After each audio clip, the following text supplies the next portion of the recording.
Obviously, we've heard most of what has happened, but what has happened is that there was a sequence of events. It was a minor protest, and it wasn't even against really a decision of our government. The quota was not made by our government. Our government had actually removed the quota many 3 years ago. But the families of the freedom fighters went to court. The court reinstated the quota, and that's why we had the protest. But I think all along, some other vested groups kept inciting this protest. We accepted the protesters' demands. We wanted a peaceful resolution. Even when the violence happened, we formed a judicial committee to investigate, and we suspended police officers. But I think there was some group that kept inciting the protesters, and ultimately it turned violent. And it became an issue of my mother's safety. The protesters were marching on the Prime Minister's residence. My mother did not want to leave the country. She, even at the last minute when she went to the military air base, she told her sister to get on the helicopter. My aunt put me in touch, called me and put me in touch and said, "Your mom doesn't want to leave." And I talked to her and I convinced her that you have to leave because they will kill you.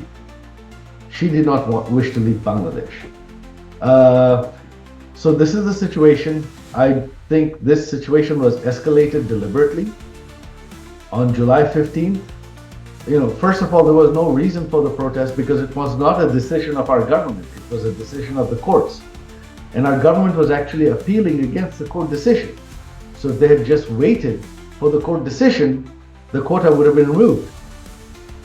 Secondly, first, the protests were peaceful. Our police were guarding the protesters.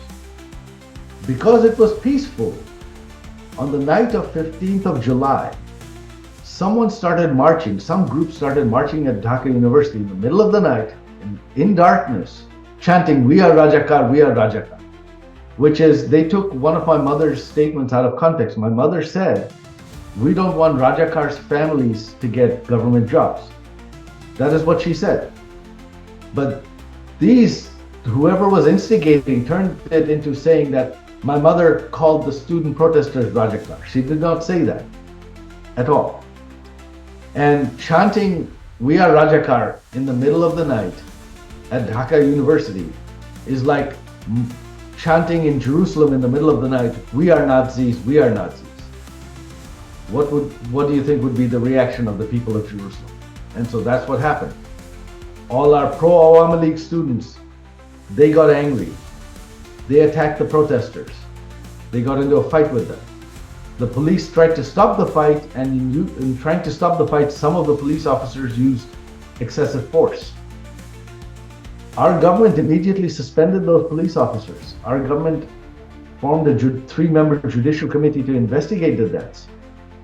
But I think that whole incident was designed to set up so that then they could claim these protesters to be martyrs and escalate the situation to demand the resignation of the government. And that is what has happened. And I think that there are outside forces here, inside forces. Many of the protesters were armed with firearms. They attacked police stations with guns. Why did the protesters have guns? Where did those guns come from? What happened was they met with, and I was part of that conversation. I talked to my mother before and after. The army chief, she met not just with the army chief, she met with the chief of all 3 forces. There was no ultimatum. What happened was that my mother had ordered that the police and the military should not kill protesters. So when the protesters started marching on, they said they would march on the Prime Minister's residence, on Ghanem Bhavan. The military had set up a barricade on the border of Dhaka city. The army fired in the air because they were instructed you cannot shoot directly at the protesters. Even after they fired in the air, the protesters didn't stop, and at that point, the army was powerless. They could not stop the protesters without hurting them. And so at that point, when the protesters were marching on Ghanem Bhavan, the military took my mother to safety.